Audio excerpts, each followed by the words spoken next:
from Algonquin College. No suspects. This is CKDJ News. It's +2 at 9 o'clock. I'm Bradley Karp, and here's what's happening.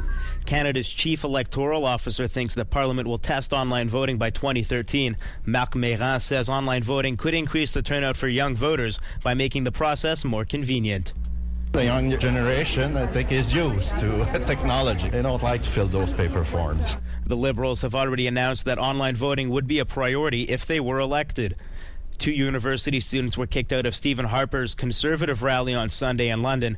The word comes out as Harper rode a fire truck into Saint-Agapit, Quebec today. The 2 students were asked to leave the meeting after it was discovered they had posted pictures on Facebook of themselves with Liberal leader Michael Ignatieff. The Tories have since apologized to the students, but have not backed down from their rigorous screenings at party events.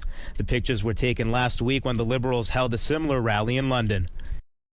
7 people have been arrested by local authorities after causing damage at the Libyan embassy in Ottawa.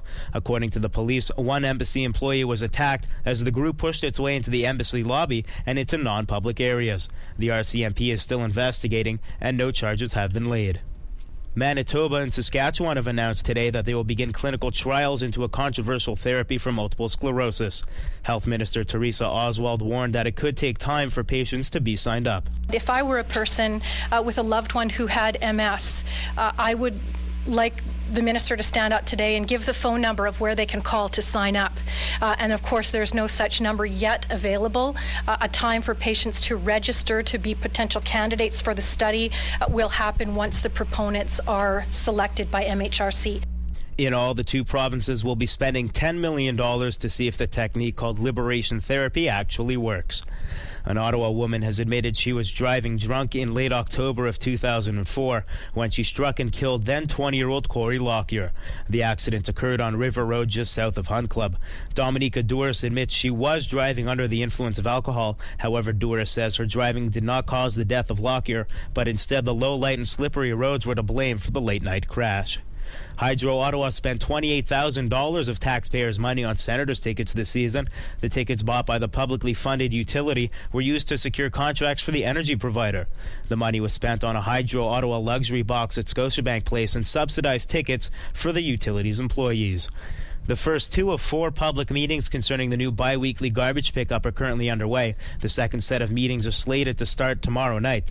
City residents have been up in arms since Ottawa announced it would switch garbage pickups to every 2 weeks and pick up green bins weekly. The proposed changes would save the city $54 million between now and 2018. City Council will vote on the plan on April 13th, with the new service scheduled to start by June of 2012. The City of Ottawa has asked for a federal conciliator to help with talks between the city and the OC Transpo's Drivers Union. According to the city, both sides are looking to avoid another service disruption from the union's 2,500 employees. The Drivers Union is looking to decrease the length of its shifts, which is said to be at the heart of the current contract dispute. The Toronto Blue Jays will be missing their star slugger until Friday. Sports and weather are next. Today's hip-hop can really start to sound the same. You want something that stands out? Every Friday at 2, CKDJ brings you the Global Beatbox. Tune in and hear the world's take on your favorite genre. See how they do it in Poland, or in Morocco, or Italy. Don't put up with mediocrity. Listen to the Global Beatbox every Friday at 2, only on CKDJ 107.9, Ottawa's new music. That, my friend, is how you get pink eye. CKDJ Sports. And boom goes the dynamite. The Toronto Blue Jays are playing tonight's home game against the Oakland A's without their star slugger. Jose Bautista will miss the entire 3-game series while he tends to a personal matter. Bautista will likely return to the club on Friday in time for the opener of a 3-game series against the LA Angels. Manchester United striker Wayne Rooney has been handed a 2-game suspension, but will contest the length of the ban with the Football Association. Rooney swore into cameras after scoring his 3rd goal in a match against West Ham on Saturday. If Rooney's claim fails, he would be suspended for the team's league match with Fulham and the Football Association Cup semi-final with rival club Manchester City. Scores from around the ice tonight. Your Ottawa Senators are currently leading the Philadelphia Flyers by a score of 3-2 at the end of 2 periods. The Buffalo Sabres are up 3-2 over the Tampa Bay Lightning midway through the third, while Toronto and Washington are tied at 2 after 10 minutes of play in the third frame. Montreal and Chicago are tied at 1 after 2 periods. And the puck is just dropped in Edmonton as the Oilers host the league-leading Canucks. CKDJ weather. Tonight, cloudy, the chance of showers in the early evening and flurries moving in overnight with a high of -1.